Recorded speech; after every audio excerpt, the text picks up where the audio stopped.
Welcome to the Bridge podcast, where we immerse you in conversations about wellness as experienced through the bridging of our 7 unique tracks: move, pause, taste, choose, seek, learn, and expand. Our goal is to improve people's lives through a holistic approach to wellness. Hi, I'm your co-host, Pere, fitness and wellness manager here at The Bridge. With us, co-hosting with me, Myriam Matta, nutritionist and wellness enthusiast at The Bridge. Today, we're going to talk about the benefit of fasting and specifically about fasting during Ramadan month. Can you tell us a little bit about intermittent fasting? Sure.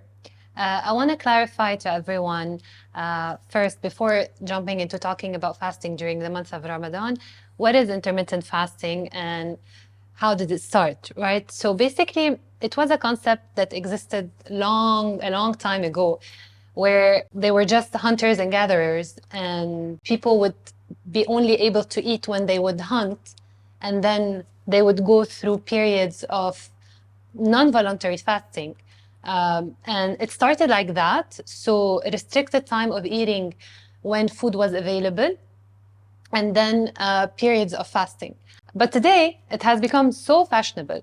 You know, everyone wants to try intermittent fasting, and you have so many different types out there. You have the 16/8, the one that is a bit less harsh, 14/10. You have 5/2, 5 days of regular eating, and then you have 2 days of fasting. You have 1 day a meal. So you have different types of fasting out there. And people are associating intermittent fasting with weight loss. And yes, of course, there are weight loss benefits when you do intermittent fasting, but it's not just for that. So it's not just another diet that you can hop on and you will lose weight eventually. Yes, you will lose weight, but if it's done properly, and it shouldn't be used just as another fad diet out there. So we can go on and on about talking, of course, about intermittent fasting, but I just wanted to clarify how it started and what it is exactly, which is restricted time. You have a window of eating where, let's say we're taking the 16/8, so 8 hours of eating, and then you have 16 hours of fasting. During these 16 hours, you can have water and you can have drinks that will not elevate your blood sugar levels. Mainly it's tea or like herbal hot drinks and coffee. Of course, without adding sugar or creamers or milk or anything else. So I want to ask about your hydration during this time where you don't eat or you have that So fasting. basically, if we're only talking about intermittent fasting and not, we will be transitioning to Ramadan fasting, but during intermittent fasting, yes, of course, you have to hydrate. You can have as much water as you want. It's only the foods and the drinks that elevate your blood sugar and cause an increase or a surge in your blood sugar and insulin level as well. Now, of course, during Ramadan fasting, hydration is not there during the fasting period. So the hydration becomes even more important during the period of, iftar, and even more important during suhoor. So if we want to talk about how, fasting, as I said, it became so fashionable, but during our talk today, we really want to pinpoint on all of the benefits of the health benefits of intermittent fasting. Not really intermittent fasting, but more the health benefits, because the health benefits of Ramadan fasting resemble or have similarities to the health benefits that you get from intermittent fasting. So really, it's how can you optimize these benefits? It's through knowing how to exercise throughout the month of Ramadan, how to actually break your fast. It's even more important than the fasting itself. How to break, how to stay healthy, and the importance of the suhoor meal as well. Some studies show that when you fast, you improve your insulin sensitivity by 12 to 20%. Yeah. So there's a lot of science and research out there. This is probably one of many that show that insulin sensitivity is improved when you are fasting. So for people who have diabetes, especially type 2, if they incorporate intermittent fasting in their lifestyle, this could help with their insulin sensitivity and blood sugar level. Of course, it should be personalized because we cannot, put everyone on intermittent fasting regardless of their current lifestyle and medical conditions. It has to be personalized. But in general, it has been shown to improve insulin sensitivity and blood sugar levels. And other side also it can help other people also on their mental discipline. So by knowing and being more disciplined of how they eat, what they eat, and when they eat. So it's also mental discipline that will help them improve their lifestyle in general. It is a challenging thing and it's not for everyone. So again, I really like to insist on the fact that it's not for everyone because, for example, some people who have some gastric problems, high acidity, it could have, if you're fasting, you could experience some side effects of increased acidity. So it should be personalized, Now, during the month of Ramadan fasting, it has the spiritual aspect, the cleansing aspect. So we are here to really help people out there who are fasting during the holy month of Ramadan to channel the fasting in a healthy way. So that they can actually take the benefits of the fasting to a whole other level. Yeah, exactly. And it starts from the most basic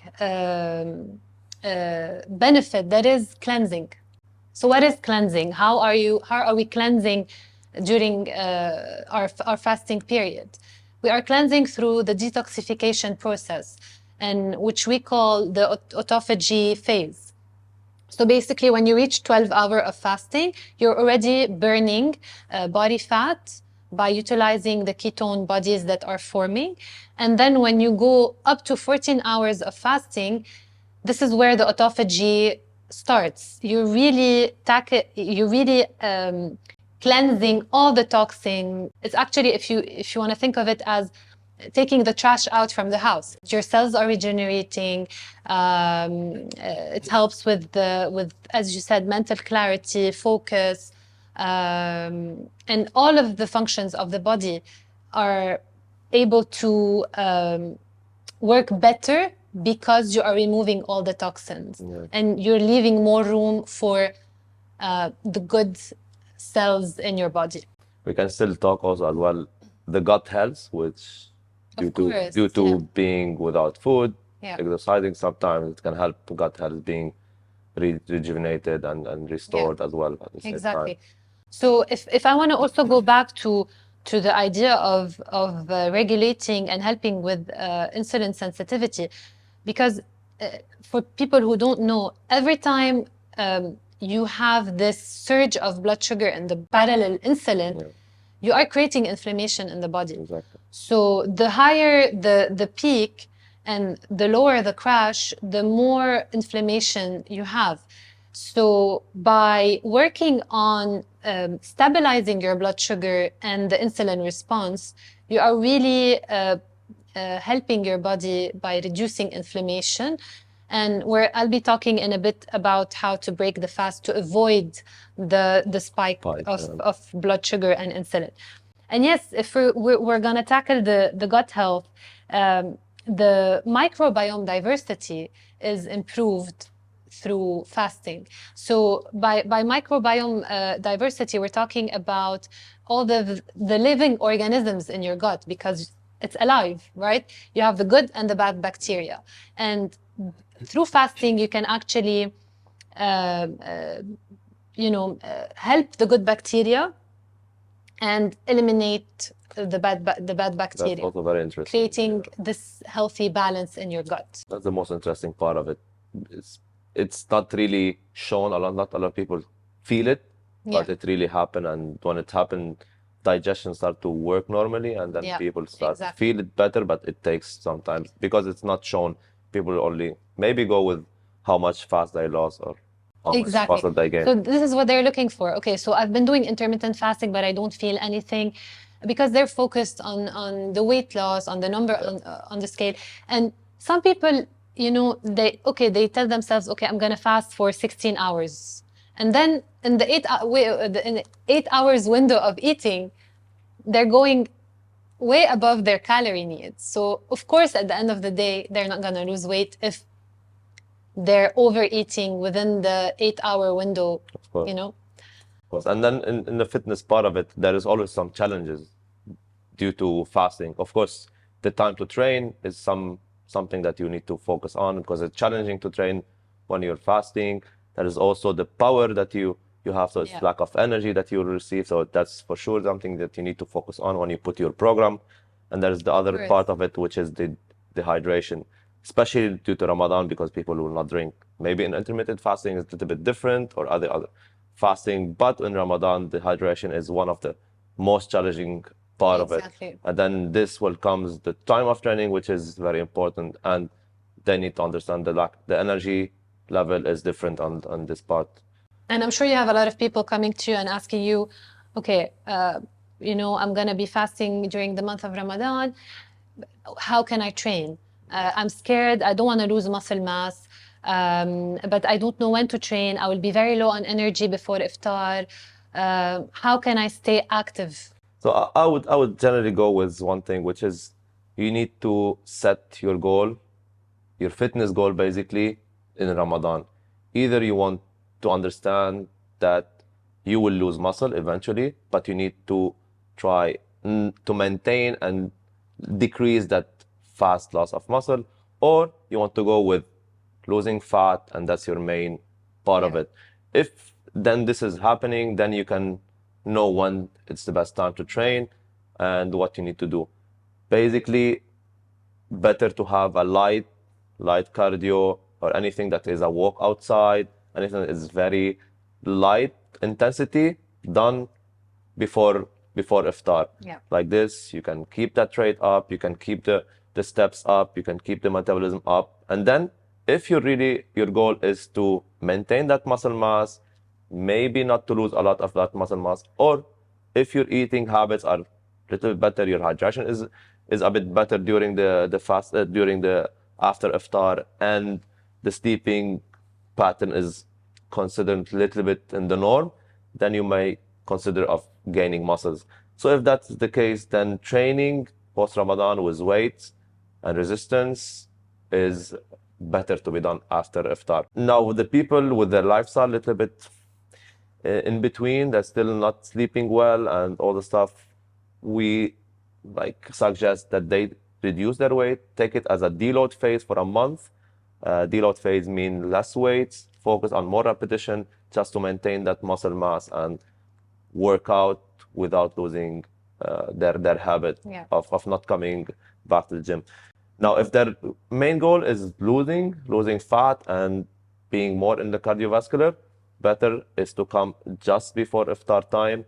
They can use their cardio, do their cardio intensity around 75 to 85%, maybe on a higher scale, percent of maximum heart rate, and then go for iftar.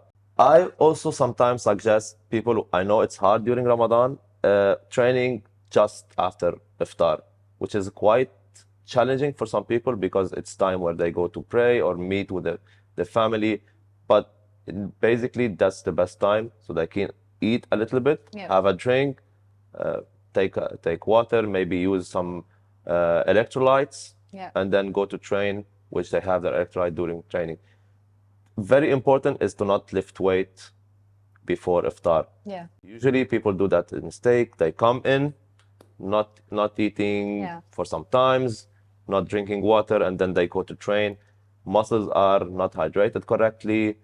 They will not feel it at the beginning, but throughout the month they will start having pain around their joints, Cramps. cramps at night, and this will lead into injuries later on. And then for sure this is not the best. Generally, I would suggest for such a suhoor time, take water, enough water, add electrolyte on it, so it can help you when you train a little bit at the afternoon before iftar, maintain as much as you can. Yeah. So it's all about their goals. Yeah. And personalizing their fasting period during the month of Ramadan. Hence why I would suggest anyone, and this is our coach's strength, if you can say, that they can lead people into choosing the right goal during Ramadan. So our coaches here are really talented, are having their degrees, so they know how to lifestyle their training approach and how to train. So by visiting them, they can set their goals in during this period of time, which is 4 to 6 weeks, and then they can put the program in there. So that's something we at the Bridge look always for, and it's nice to have. Now, one of the things is really prioritizing that hydration and that sleep. Of course. A lot of them will go back home and then sleep late at night, which is not really nice. And then they will sleep for a few hours and then go back to work. Yeah. Sometimes they skip suhoor because it's quite intense to wake up in the morning. So, but on the other side of that, we have a lot of people that are more committed during that time. And that's something I really like about people. When this comes, they set their goals of being 30 days active, doing that. And I'm this, seeing this more and more. Exactly. I see, before I used to feel like, when the month of Ramadan would come, a lot of people would drop all their goals and then take them back up after Eid. But now I feel people know they want to stay, they want to follow up on their goals during the month of Ramadan. They want to know how to break their fast in a healthy way. And they just want to eat healthy during the month of Ramadan. And this is where I would say, yes, of course, breaking the fast in a healthy way is very important. As I mentioned, we don't want to spike the blood sugar. We don't want crashes. We don't want the headaches. We don't want the dehydration, the cravings, and people should not assume that the only way is, just having whatever is available and load up on sugars and sweets. And you can still build a healthy meal and enjoy it with your family without even having to say that you're on a diet or that you're watching your calories. It has nothing to do with that. So it's just building a balanced meal. Of course, always trying to start, and I always say that, to always start with vegetables, whether it's grilled vegetables in the form of a soup or just a salad, just to create this fiber coating in your stomach. This first, you will have less space for like more food later, and it will help slow down the absorption of sugar in the blood, of creating this fiber coating in the stomach. This gives me the idea now. Let's put like a simple sample of plan of somebody that want to train, let's say before iftar, how his night coming to suhoor should look like. And this person is here to do a light cardio before iftar. So how is night and so if you have someone coming for a light walk, the first thing to do when they're breaking their fast would be to drink water, plenty of water to hydrate. And then we can start with, for example, one date, a couple of 1-2 dates, depending on their preferences, of course. And then we can incorporate some raw nuts, because you have the fibers, you have the healthy fats, and nuts create some satiety, so they would feel this sort of fullness. So, and then if they want to train, have a proper training right after they break their fast, then this should be enough. We can incorporate as well the electrolytes, as you said. And then they can have their proper meal. You know, starting with the salad, always including a source of protein. So whether it's meat, fish, or chicken, building up also on a source of carbs. So whether it's rice, potato, pasta, or a portion of bread. Always, of course, I always encourage to go for healthy alternatives. For example, sourdough bread instead of the regular, you know, refined bread that we buy in the groceries. Trying to go for example, quinoa or wild rice or sweet potatoes. But if we don't want to focus on this in particular, but mainly having this balance of proteins, carbs, complex carbs, and as much greens and vegetables as possible. So you have the option of either breaking the fast, as I said, with dates, with the nuts, water, of course, electrolytes, train, then have your main meal, or breaking your fast, having, you know, a balanced meal, then waiting a little bit, of course, for digestion, an hour or two, depending on each one, then the training, and then a post-training, whether it's suhoor or just a snack. Now, when it comes to desserts and sweets, it's very, very important to keep things moderate, right? Yeah. I know that the sweets during the month of Ramadan are very tempting. It's hard to resist, but it shouldn't be consumed on a daily basis. It should be kept for really the occasions, and the consumption should be moderate. And we need to try and encourage people to have homemade sweets, desserts, cakes, because anything that is homemade will eventually be a bit healthier than the things that we buy from the stores, right? And try to focus on things, for example, dry cake or healthy cookies, instead of buying the sweets that have loads of sugar syrup on it, or the fried dough or pastries. So it's, you can, of course, you can still enjoy your healthy snacks. The desserts and sweets during the month of Ramadan, but just making these smart modifications. For example, let's say dark chocolate with some peanut butter on it, or a banana with a drizzle of honey and a drizzle of dark chocolate, melted dark chocolate. So it's always, you know, trying to be creative while staying healthy. So to like summarize it all, what do you have as healthy habit in that time that you believe it has the biggest impact on somebody's health? I would say that first of all, focus on hydration, right? It's maybe the most important thing while breaking the fast, to avoid dehydration, staying active as much as possible. Avoid setting very harsh goals during this month. It's all about taking it slow, being gentle with your body, listening to your body. It's very important.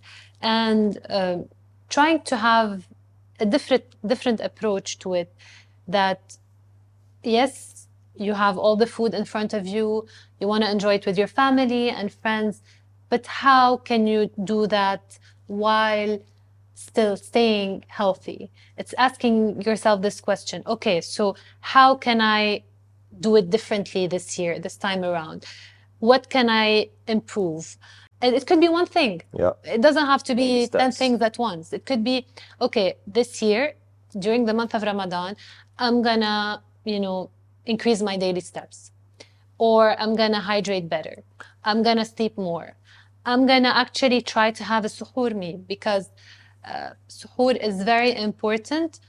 It's a chance for you to hydrate, to stock up on some proteins and carbs, to have the energy to be able to go by the next day without having the drops of energy, fatigue, and dehydration. Also suggest the electrolytes Yes, on the of sahur. course. Yes. Now on the point of fitness, I would add on that you mentioned, thank you for it, and I will mention it as well, is take it as a challenge.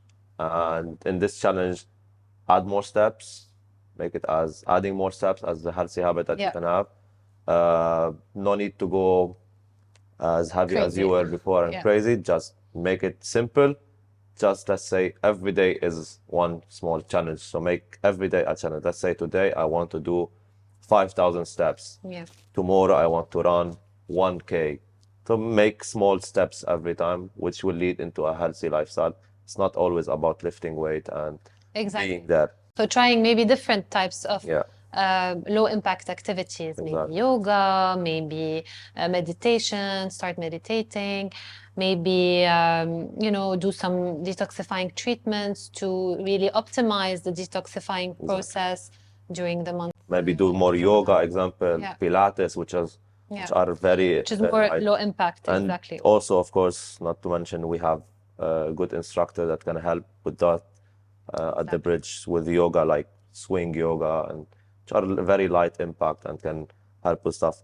To recap from my side as a wellness and fitness, maintain the fitness activity, performance as well with just adjustment of training times, eating habits, recovery time, sleeping time, adding more yoga as well. So make sure you prioritize everything. You set your goals, you train at the right time, you train right, no need to push it more, and hydrate. So what about your recap? Exactly. So what I would say, what I would leave our audience with is take it easy. As we mentioned, hydrate well. Stay healthy as much as possible by just implementing some changes, including more vegetables, reducing your sugar intake, really focusing on the proteins, on the complex carbs, and most importantly, enjoying it, enjoying the month and the meals with the family and friends. Thank you, Myriam. We look forward to see you more in our episodes, especially now during Ramadan time. Keep moving, keep pausing, keep tasting, choosing, seeking, expanding, and learning. And most importantly, keep the conversation on wellness going. Thank you, Myriam, again.